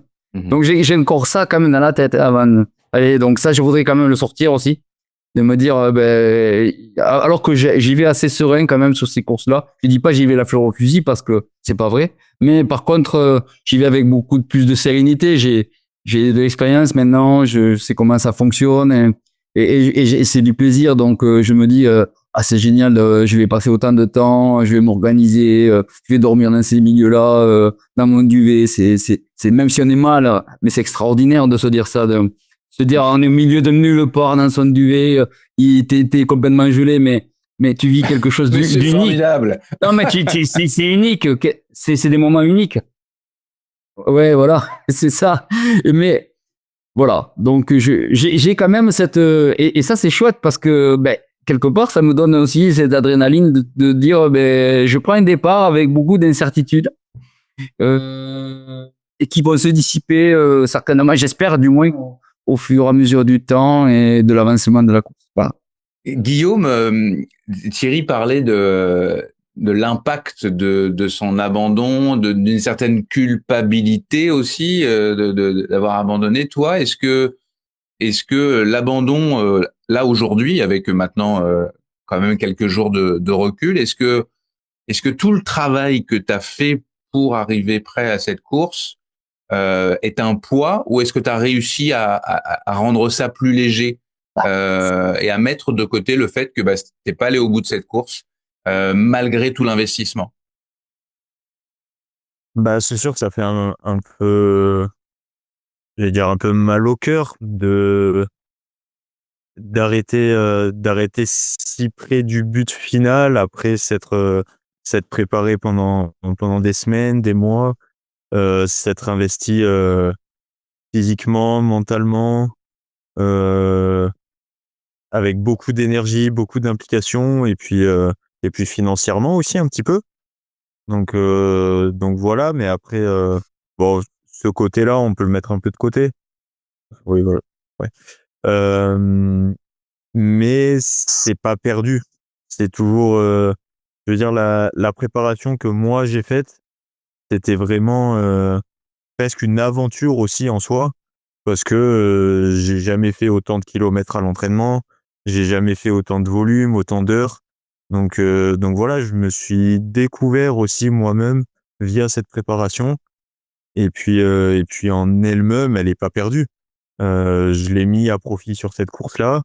Même si je suis pas allé au bout, ben elle me servira aussi. Ça m'a permis de me constituer une base physique qui me servira aussi sur les prochaines aventures, notamment estivales. Là, tu es en Alaska, tu vas vivre la course qui est l'une des plus grandes courses polaires au monde, hein, que C'est la Thierry plus a, grande. a, a gagné aussi. Pardon? C'est la plus longue. C'est Il y a la pas plus celle grande. Ok, donc Et c'est la le plus belle. Graal polaire. Tu y vas aussi pour apprendre, regarder et finalement commencer à te préparer à affronter un jour, le plus tôt possible, je te le souhaite, cette course-là. C'est ça exactement. Là en ce moment, je suis en mode petite souris et je laisse traîner mes yeux un peu partout sur bah, toutes les informations que je peux prendre. Je regarde un peu. Là, j'étais au départ hier, donc c'était incroyable. Il y a beaucoup plus d'athlètes que sur la Yukon. Ils étaient 121 au départ. Donc ça fait beaucoup d'organisation, beaucoup de matériel, beaucoup de poulka aménagés différemment. Donc en fait, je peux voir qu'est-ce qui est utilisé au niveau du matériel, et, bah, au niveau des poulkas en elles-mêmes, comment elles sont organisées à l'intérieur. Il y en a des plus ou moins grosses, des plus ou moins longues, des plus ou moins lourdes. Et puis j'ai pu discuter. Je connais quelques athlètes ici, français et autres. Donc j'ai pu discuter, prendre le temps avec eux, de savoir ce qu'ils utilisent et comment ils vont mettre à profit leur matériel. Et jeudi, je prends un petit avion pour aller au checkpoint de Nikolai. Et après 400 kilomètres de course environ. Et donc je vais être là-bas pour bah, animer le checkpoint, préparer des burgers pour les athlètes. Ça va être sympa. Et puis bah, je vais pouvoir les voir passer un par un, voir dans quel état ils sont. Donc c'est rigolo je vais avoir une image de moi-même dans quel état je me trouve lors de ces courses-là. Ouais. Et puis bah toujours niveau matériel, voir où ils en sont, ce qu'ils utilisent, comment ils prennent soin d'eux au checkpoint, puis voir un peu les stratégies entre ceux qui s'arrêtent au checkpoint, ceux qui décident de continuer. Voilà. Tu parles de burger, alors ça évidemment c'est un petit plaisir en course, Vous avez évoqué à 2-3 reprises la nutrition, qui est fondamentale évidemment, comme le matériel, le sommeil, etc. Euh, c'est quoi est-ce qu'il y a une bonne nutrition lorsqu'on fait des courses polaires? C'est quoi la clé, s'il y en a une? Je vais vous poser la question à tous les deux. Je commence avec toi, Guillaume. Le burger. Bon, voilà. Faut avoir des burgers. Voilà, le burger, ça c'est ce que nous on prépare pour les athlètes. Ouais, mais non, après, non, bien c'était une sûr, blague, ouais, bien sûr. chaque athlète, je pense que ça c'est vraiment typique à chacun. Déjà, on va voir. Je pense qu'avec Thierry, déjà, on n'a pas la même pas la même nutrition là-dessus. Mais pour moi, en tout cas, c'est vraiment le nombre de calories. En fait, je compte mes calories quand je prépare mes affaires et ma nourriture pour ma course. Je me prépare pour 6000 calories sur une tranche de 24 heures. Et même si je sais que je vais pas manger autant, en général, je mange plutôt environ entre 5000 et 5500. Donc, ça me permet d'avoir un petit peu de marge. Plutôt salé, plutôt sucré? Les deux. Donc j'ai une base avec mes repas lyophilisés. Et puis ensuite, j'ai des barres protéinées, des pâtes de fruits, des mélanges de noix, chocolat.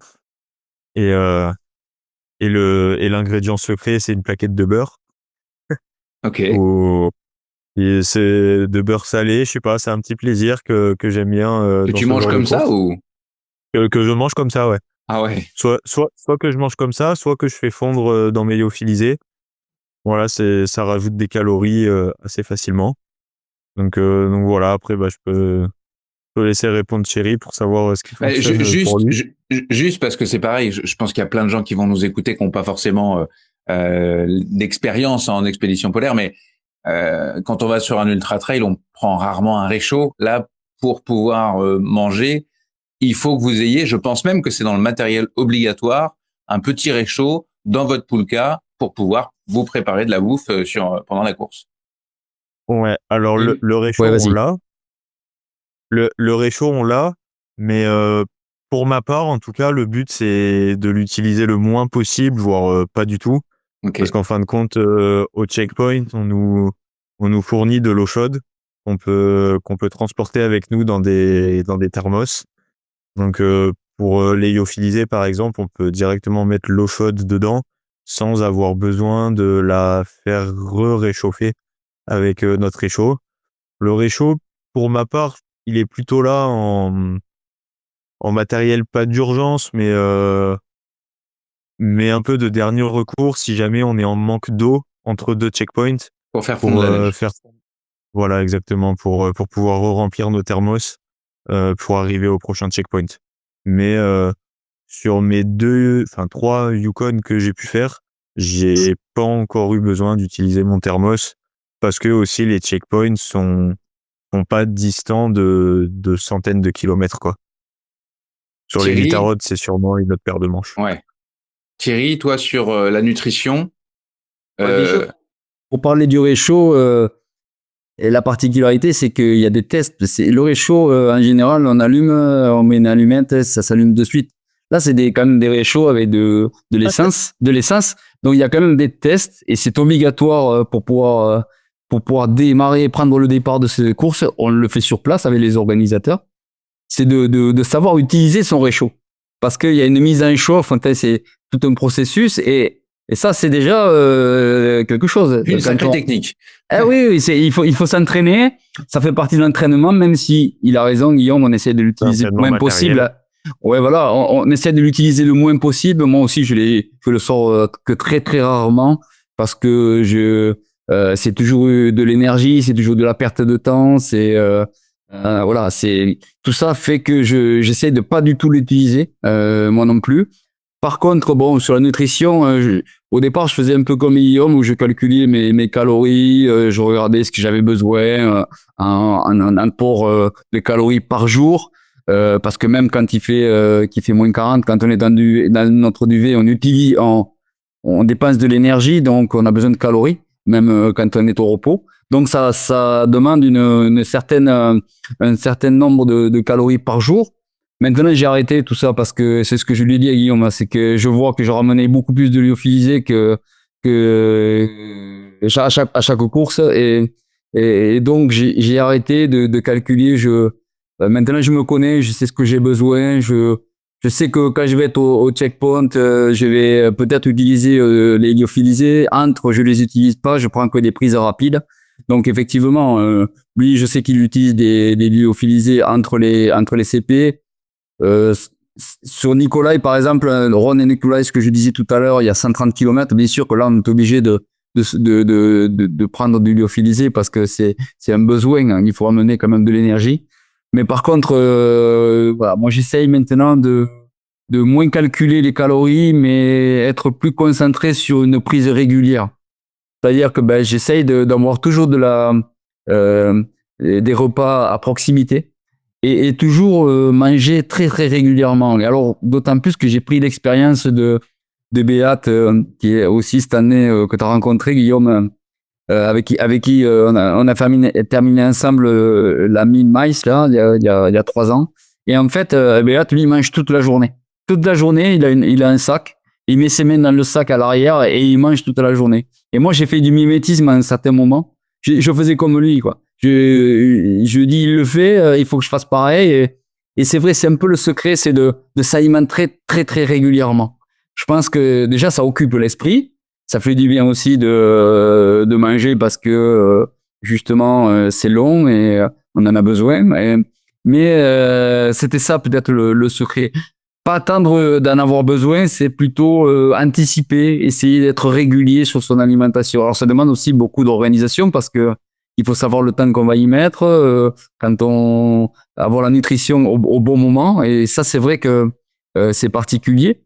Voilà. Après. Et moi, je sais, alors ça, on est chacun différent hein, sur la nutrition. Moi, les premiers jours, j'ai vraiment du mal à m'alimenter parce que j'ai des micro-traumatismes. En fait, c'est comme ça. J'ai vraiment du mal. Et là où ça pourrait être inquiétant, moi, je me connais maintenant. Je sais que je dois attendre que ça aille mieux, que mon organisme accepte ce que je lui fais subir. Et donc, je suis patient. Si je peux pas manger, je mange moins ou je mange pas. Après, j'ai quelques petits, moi aussi secrets. Moi, c'est pas le beurre, mais je mets par exemple des tubes de Nestlé. Je sais que là, ça, je vais pouvoir l'avaler facilement, et juste pour tenir le temps que mon corps accepte l'effort que je lui fais subir. Et donc voilà, on a chacun ses petites techniques. Et moi, c'est à force de tester ou de la crème de marron, par exemple.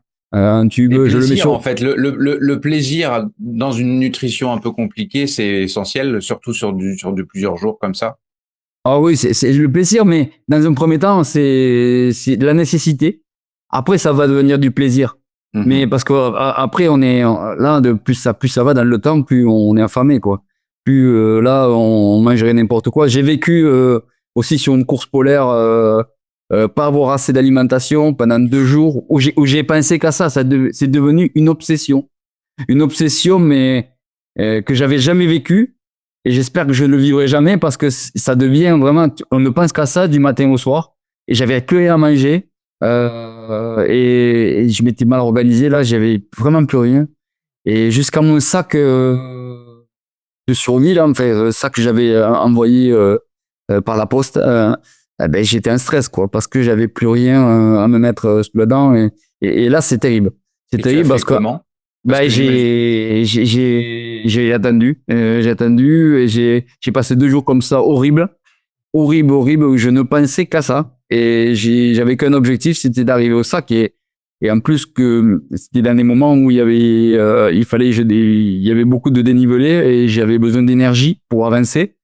Et j'avançais pas, quoi. J'avançais pas ou au ralenti parce que j'avais pas la force nécessaire de pouvoir avancer. Et donc, maintenant que j'ai vécu ça, je sais que c'est hyper important. À partir de là, chaque fois qu'on passait dans des villages où il y avait une alimentation, je remplissais ma luge. Le moindre espace dans ma luge, il y avait quelque chose à manger parce que je voulais plus vivre ces choses-là. Donc, voilà, il faut faire très attention, ça peut être assez dangereux. Donc voilà, c'est de l'organisation, c'est de l'expérience, c'est tout ce qu'on parle depuis le début. Hein. Question un peu, je vais pas dire farfelue, un peu bête parce que on a bien compris depuis le début, vous en parlez en filigrane, le matériel la question matérielle est essentielle. Il y a tout un tas de choses. Mais si il fallait retenir un ou deux éléments, ça peut être du type vêtements, technique, peu importe. Ce serait quoi le numéro un? Guillaume d'abord. Moi, je dirais les moufles. Les moufles. Les moufles, c'est quand même Et non assez pas les gants. important. Les moufles, vraiment. Voilà, exactement. Et non pas les gants qui séparent les doigts entre eux. Donc ils se réchauffent beaucoup plus difficilement. Les moufles, c'est vrai que, voilà, cette année, du coup, non. Mais l'année dernière, même quand il faisait moins 46, moins 48, j'avais une paire de moufles, même pas d'une grande marque ou très très chaude, mais une paire de moufles avec où les doigts peuvent se réchauffer à l'intérieur entre eux, c'est vraiment essentiel, je pense, ouais. Et puis maintenant, t'as des moufles Simalp. Évidemment. Voilà, exactement. Donc maintenant, je me pose plus la question. Thierry. Moi, c'est vraiment difficile parce que justement, les CIMAP, on essaye de travailler les vêtements depuis quelques années. On essaye de répondre aux besoins qu'on peut avoir sur ces courses en créant des prototypes de matériel, sur des doudounes très performantes, le plus légères possible, tout en privilégiant bien sûr la sécurité, le confort et l'effet compact, parce que c'est important de pouvoir réduire nos vêtements au maximum pour pouvoir rester dans notre luge. Donc j'ai du mal à dire vraiment un produit en particulier parce que pour moi ils ont tous une importance Bien sûr. que ce soit ne serait-ce qu'un masque néoprène, ça c'est Le fameux la base. masque qui fait ressembler à Un canard. Un Vador, ouais. Ouais, un Dark Vador, ouais, c'est ça. Voilà. Alors oui, et là aussi, je me rappelle l'année dernière quand j'étais sur mon tour du monde et Mathieu Blanchard, avec qui on avait fait une préparation pour sa course au Yukon. Je lui ai envoyé un message pour lui dire Mathieu, je t'avais dit ne mets pas de polaire. À l'entraînement, je le voyais, il mettait un cache-cou en polaire et je lui avais dit surtout ne mets pas ça parce que si tu mets ce cache-cou avec l'humidité, tu vas plus pouvoir le sortir et puis quand tu vas l'avoir tourné à 360 degrés à un moment donné il va te servir à rien. Garde le néoprène, c'est vraiment la base. Donc je l'avais vu sur ces vidéos avec ça, mais donc même ça a une importance. Ça c'est des détails, mais c'est le masque en polaire, c'est très agréable sur le visage, mais c'est pas ça. Ça c'est pas important. Ce qui est important, c'est d'avoir le bon masque en néoprène. Donc c'est pour ça que c'est difficile de dire les gants, bien sûr, la base c'est des gants parce que si on a des engelures, on peut plus rien faire. Les chaussures, si on n'a pas les bonnes chaussures avec de taille, comme disait Guillaume, minimum, parce que c'est vrai qu'on a les pieds qui gonflent, on a deux paires de chaussettes. Tout ça, c'est des détails, mais qui ont leur importance, d'avoir fait les tests avant. Voilà, il y a plein de petits détails. Maintenant, je visse des clous sous les chaussures avec un tournevis parce que ça m'évite de mettre comment on appelle ça, Des chaînes. Des chaînes par exemple ou autre ou des crampons, mais donc comme ça je les ai intégrés directement dans ma chaussure, ils me gênent pas et tout ça ça aussi c'est des petits détails. Donc c'est pour moi c'est difficile de dire vraiment un produit en particulier, mais par contre je sais que dans ma luge j'ai tout ce que j'ai besoin. Je sais que j'ai une organisation dans ma luge, je sais exactement. J'ai travaillé aussi dans le noir où se trouvent les affaires pour les yeux fermés, aller les chercher. Il faut que ça devienne des automatismes. Tout ça, c'est des petits détails qui vont faire la différence à un certain moment. Si on est prêt ou pas prêt, on découvre pas les choses quand on arrive sur l'événement. Il faut se préparer bien en amont, l'étudier. Moi, je regarde aussi le poids de ma luge. Je pense que je dois avoir des luges les plus légères du marché avec le matériel que j'ai travaillé. Tout est en titane parce que le moindre gramme est important. Je mets jamais le poids au détriment de la sécurité. La sécurité, c'est quand même le plus important pour moi. C'est le compromis. Exactement. Mais le compromis entre un récipient en ferraille classique avec un titane, il n'y a pas photo. Alors, c'est rien, hein. Mais ça cumulé à plein d'autres facteurs, tous les éléments qu'on travaille avec Simalp, on a des vestes grand froid qui sont à moins d'1 kilo, c'est des choses très intéressantes. Et moi, c'est ce qui me passionne quelque part. C'est ce qui me passionne et ce que j'adore faire avec technicien de la marque, quoi. On passe des heures à discuter technique là-dessus, de faire évoluer les concret, produits. quoi. Ah ouais, ça c'est ma passion, quoi. Je me régale. Donc tout ça, c'est pour ça que c'est difficile de donner vraiment quelque chose de bien précis. Mais tout en donnant voilà. ta réponse, tu nous as donné plein de mini tips génial. Les garçons, c'est le moment de vous laisser. Une petite question, Guillaume. Vers quoi tu te projettes là? Alors, bien évidemment, tu es en Alaska actuellement, mais c'est pas pour performer. Tu te projettes dans quoi? C'est quoi ton rêve sportif à court terme ou moyen terme? À court terme, si on parle dans l'année qui arrive, là, c'est l'UTMB. Ok, C'est changement de décor total. Voilà, c'est ça. C'est après l'avoir fait en 2024, bah, je suis très content d'y retourner là cette année pour tenter de faire mieux. Et après, à moyen long terme, bah, c'est dans le milieu polaire encore, la course où je suis en ce moment en Alaska, l'Iditarod, bien évidemment, de voir tous ces athlètes là courir dans ce milieu-là en ce moment, ça met des étoiles dans les yeux. Donc ça me confirme bien que c'est ce type de projet que je veux faire en ce moment. Ouais. Et qui t'anime. Bon, bah, c'est ce qu'on va te souhaiter, Exactement. évidemment. Thierry, donc l'appelant dans quelques jours. Est-ce que tu as encore des rêves? Il y a des choses auxquelles tu penses en te disant je veux faire ça un jour malgré tout ce que tu as fait dans ta vie en termes d'aventure? Comme dit mon épouse, il a toujours plein de rêves en tête et c'est difficile parce qu'il faut suivre derrière. Mais effectivement, j'en ai une multitude. J'ai plein de choses que j'ai pas accomplies, que j'aimerais faire. Bon, je dirais quelque part le temps presse parce que j'ai envie de le faire dans de bonnes conditions et voilà. Donc ça fait quelques années que je suis sur le circuit, mais j'ai vécu avec mon tour du monde de l'année dernière autre chose que j'ai envie aussi de vivre. C'est l'aventure avec un grand A, le partage dans l'aventure. Et ça, j'ai quelques projets en tête qui sont encore que des projets, mais là, je vais en assouvir quelques-uns avec mes fils.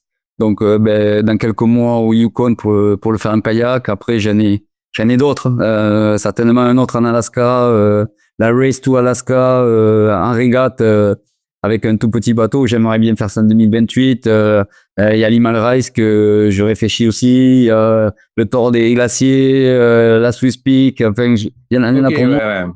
Ouais, il y en Le a plein. garçon Ouais. rêve encore, quoi. Hein. Ouais. C'est ça, exactement.